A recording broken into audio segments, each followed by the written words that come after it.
ये कहानी उस समय की है जब अफगान में एक राजा होता था, लेकिन फिर भी देश पर गोरों का राज चलता था। हमारी आज की कहानी की शुरुआत घोड़ों के खेल से शुरू होती है। ये खेल जनरल जॉन अपनी बीवी मारिया के साथ देख रहा था। एक कोने में अफगानी किंग भी अपनी बेटी सोफी के साथ बैठा था। मारिया की नजर जैसे ही किंग पर पड़ती है तो जॉन उसे किंग के बारे में बताने लगता है। मारिया को किंग काफी पसंद आ गया, लेकिन जॉन के डर से वो फिर से खेल देखने लग जाती है। वैसे जॉन और किंग ने भी एक दूसरे को देख लिया था। भले ही दोनों एक दूसरे को देखकर मुस्कुरा रहे थे, लेकिन असल में ये दोनों एक दूसरे से नफरत करते थे। दूसरी तरफ स्टीवन नाम का सिपाही हथियारों की चौकीदारी कर रहा था। इसी बीच दो अफगानी उसे देखकर छुप जाते हैं। दाढ़ी वाले का नाम जमील था और वो किंग का खास आदमी था। जमील स्टीवन को मारकर गोरों के हथियार लूटने आया था। वो जैसे ही स्टीवन के पास जाता है तो स्टीवन उसकी तलवार देखकर बेहोश हो जाता है। जमील अब हथियार लूटने ही वाला था कि तभी वो कुछ देखकर रुक गया। उसने देख लिया कि स्टीवन ने अपनी स्कर्ट के नीचे कच्छा पहन रखा है और ये देखकर वो जोर जोर से हंसने लगा। कुछ ही देर बाद स्टीवन का कच्छा किंग के पास था। जमील उसे सब बताता है कि गोरे स्कर्ट के नीचे कच्छा पहनते हैं और ये कच्छा एक गोरे सिपाही का है। सोफी को कुछ समझ नहीं आ रहा था कि किंग कच्छा देखकर खुश क्यों हो रहा है। उसके पूछने पर किंग उसे बताता है कि हमारी सेना को लगा था कि गोरे स्कर्ट के नीचे कुछ नहीं पहनते। हमारी सेना नंगे गोरों से लड़ना नहीं चाहती थी, इसलिए हमारी सेना ने हार मान ली थी। किंग की बात सुनकर सोफी हैरान हो गई। वैसे किंग को पता चल गया था कि हमारी सेना फालतू में डरती रही, लेकिन अब वो चुप नहीं बैठने वाला था। दूसरी तरफ गोरों में भी हलचल मची हुई थी। स्टीवन को मेयर ब्रूस के सामने पेश किया गया। स्टीवन ब्रूस को सब बताता है कि वो एक अफगानी को देखकर बेहोश हो गया था और जब उसे होश आया तो उसका कच्छा गायब था। स्टीवन की बात सुनकर ब्रूस परेशान हो गया। वो जल्दी जल्दी स्टीवन को जॉन के सामने पेश करता है। स्टीवन जॉन को भी कच्छे वाली घटना बताता है, जिसे सुनकर जॉन भी परेशान हो जाता है। जॉन ब्रूस को हुक्म देता है कि आज से कोई भी सैनिक कच्छा नहीं पहनेगा। जॉन को पता था कि अफगानी उनसे इसलिए नहीं लड़ते थे क्योंकि उन्हें लगता था कि गोरी सेना कच्छा नहीं पहनती। अगर अफगानियों को पता चल गया कि गोरी सेना कच्छा पहनती है तो गोरों की हुकूमत खतरे में पड़ सकती है। दूसरी तरफ किंग अपने महल में अपनी दासियों के साथ था। इसी बीच जमील उसके पास आकर उसे बताता है कि जॉन आपसे मिलने आया है। जल्द ही जॉन किंग के सामने आ गया और किंग उसका स्वागत करता है। किंग के पास सोफी भी खड़ी थी, जबकि जॉन के साथ ब्रूस था। सोफी जॉन को कॉफी देती है और जब वो ब्रूस को कॉफी देती है तो ब्रूस उसे पसंद आ जाता है। किंग जैसे ही ये बात नोटिस करता है तो वो सोफी को डांट कर भगा देता है। जॉन यहाँ जानबूझकर आया था ताकि बातों ही बातों में पता कर सके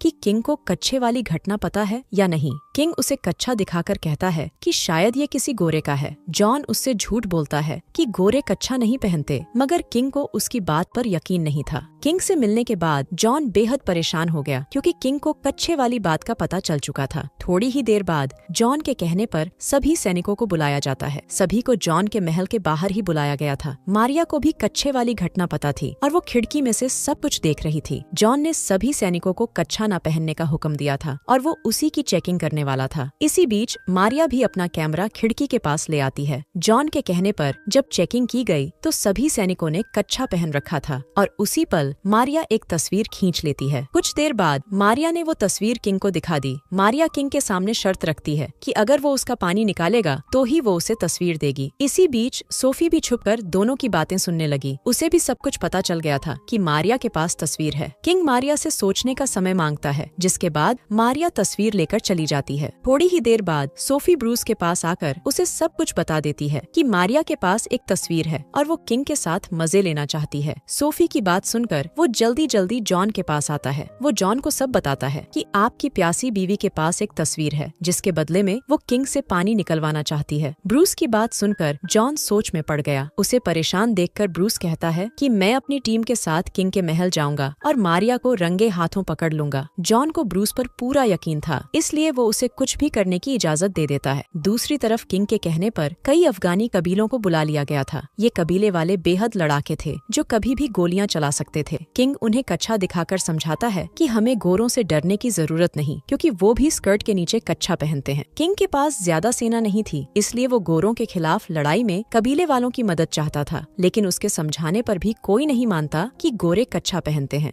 थोड़ी देर बाद ब्रूस की सेना भेष बदलकर किंग के महल में आ जाती है। जमील उनसे पूछता है कि तुम लोग क्या चाहते हो, तो ब्रूस की टीम उसे बताती है कि हम किंग की मदद करना चाहते हैं। उनकी बात सुनकर जमील इतना खुश हो गया कि वो दासियों को उनकी सेवा में लगा देता है। किंग की प्यासी दासियां देखकर ब्रूस की टीम गर्म हो गई थी। दासियों का बदन देखकर सालों के डंडे सलामी देने लगे थे। वो दासियों के साथ मजे करने लगे थे और इसी बीच उनका भेष उतर जाता है। जमील भी उनका असली रूप देखकर समझ गया कि ये गोरों की कोई चाल है। जमील के कहने पर सभी को जेल में बंद कर दिया गया। वैसे ब्रूस को पूरी उम्मीद थी कि वो जल्दी ही यहाँ से भाग जाएंगे। दूसरी तरफ मारिया किंग के पास पहुँच चुकी थी। किंग तस्वीर पाने के लिए उसका पानी निकालने वाला था। वो जैसे ही शुरू होता है तभी उसका पेट खराब हो जाता है। वो मारिया से माफी मांगकर बाथरूम की तरफ जाता है। उसके जाते ही सोफी मारिया के पास आती है। वो मारिया को सब बता देती है कि जॉन जानता है कि तुम उसे धोखा दे रही हो और जॉन तुम्हें पकड़ना चाहता है। सोफी की बात सुनकर मारिया को अपनी गलती का एहसास हो गया। उसने फैसला कर लिया कि वो जॉन को धोखा नहीं देगी बल्कि उसकी पूरी मदद करेगी।